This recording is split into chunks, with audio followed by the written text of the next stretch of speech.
By now, most of us have already seen, heard, or played through the Archon quest that results in Signora's death, and it came as a real shock to see that. But I have a few reasons to believe that Signora may not actually be dead. My name is Primo Pop, and welcome back to my Genshin theories. Before I begin though, I have a few things to address that has a significant part to play in why I think Signora is still alive. It seems that Snezhnaya is this world's leading country in this world's technological development. The fact that this country was able to create an almost exact replica of a powerful item bestowed by gods with little drawbacks is quite unbelievable. Just thinking about what this country is truly capable of is exciting and terrifying. Now let's talk about our stunningly beautiful Snezhnayan diplomat, Signora. She is quite the character. First of all, after careful inspection, it's without a doubt I can say that Signora does not visually possess a vision or a delusion on her, but yet still she can manipulate two elements, cryo and pyro. Now, it's believed that she can manipulate these elements because of this special catalyst, and I agree, it definitely allows her to use the cryo element. I'm certain that Snezhnaya definitely has the technology to create such an item, but this special catalyst is not where she receives the ability to manipulate the pyro element. Signora, or as her true name is, Rosaline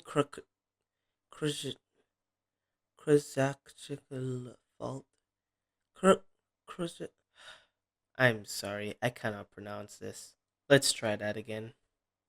Signora lived in Mondstadt about 500 years ago as a maiden, but after the calamity of Conria, she abandoned her humanity and allowed liquid flames to flow through her, possibly becoming one with her pyrovision, increasing her strength and granting her newfound power, becoming the Crimson Witch of Flames.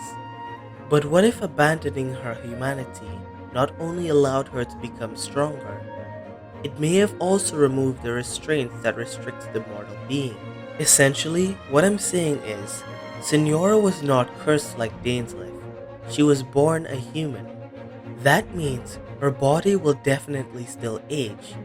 Take a look at the Archons. Even they need to change their appearance after a while. This means that she's gonna need a new body to incarnate herself into, and abandoning her humanity could have given her the ability to do so by becoming the Liquid Flame.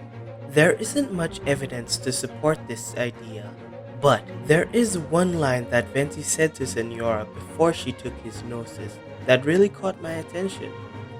He said, and I quote, "That smirk you wear looks out of place. Did you steal it from your master's face?" End quote. After saying that, Signora looked very disturbed and upset, as if she was guilty of doing something relatively similar to this in the past. After that, she takes Venti's gnosis and says to him that he should have held his tongue, which could mean that what Venti said could have some truth to it. Anyway, since she would eventually need a new vessel, she must have traveled to Snezhnaya, the only place that has the technology to supply such a demand, which must have been where she met the Tsaritsa and became the 8th Fatui Harbinger. So now, here's my theory. Signora, knowing that she couldn't challenge the Raiden Shogun's might, decided to deceive everyone instead. First of all, instead of running away, she charges at the Shogun very similarly to the way that she charged Venti, making us, the viewers, believe that she was going for Baal's gnosis. I think this was supposed to mislead us away from what she was really intending to do, which was try to escape. After she got struck by the Shogun, you can definitely see right here something strange is definitely going on. First of all, Signora was attacked with the electro element, so why does she disappear with a pyro glow, like she's using her vision, or some kind of body double? Also, and this one may be the most important, but if she was hit by the Shogun and that ray of electro energy, why did every part of her body, including her clothes, get disintegrated except for the mask that we get as a trophy. Going back to what we know about her origins, which I will do my best not to spoil everything. Also, if you want the link to the wiki, it'll be in the description.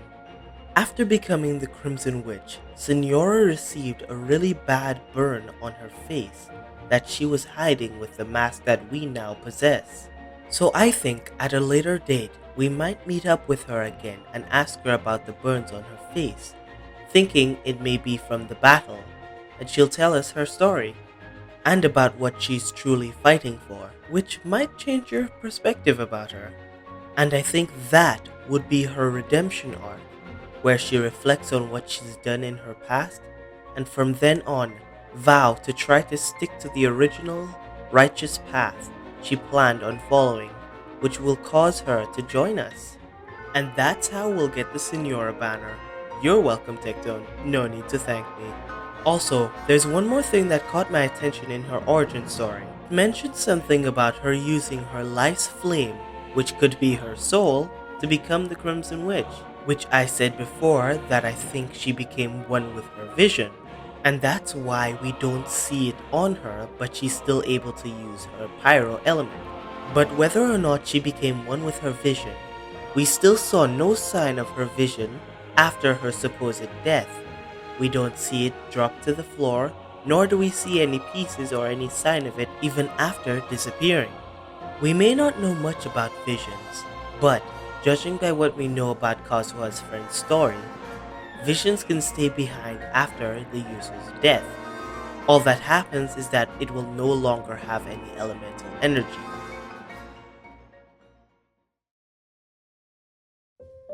Well, that's gonna do it for me for this theory. Make sure to like and subscribe to the channel, and also follow me on Twitch at PrimaPop. You can also click the link down in the description. I also want to give a huge thank you to all of you who subscribed and liked and commented on my previous theory. Thank you all so much. I can't believe that the video got so much feedback and did so well. We actually have a small community now that I'm so proud of. But I need your help. Now, hear me out. We all know this young scholar, Elon Musk, of course, right? I find her to be very fascinating. First of all, at her age, she's already able to speak Hilichurlian. Second, it seems that she has no family members that live in Mondstadt, which could mean that her parents are either researchers who explore Teyvat that are away right now, or they're deceased. And the last thing is that the same place where the Hilichurls and the Abyss members are rumored to be coming from is known as Musk Reef, her family name. It's as if her family is the one who discovered this area, and they named it after themselves. What I want you all to do is gather information so we can find out what's really going on with this girl and her lineage. Anyway, thank you so much for watching the video. Make sure to subscribe to the channel, leave a like on the video, and follow me on Twitch so we can all hang out together. My name is PrimaPop, and this has been my Genshin Theory.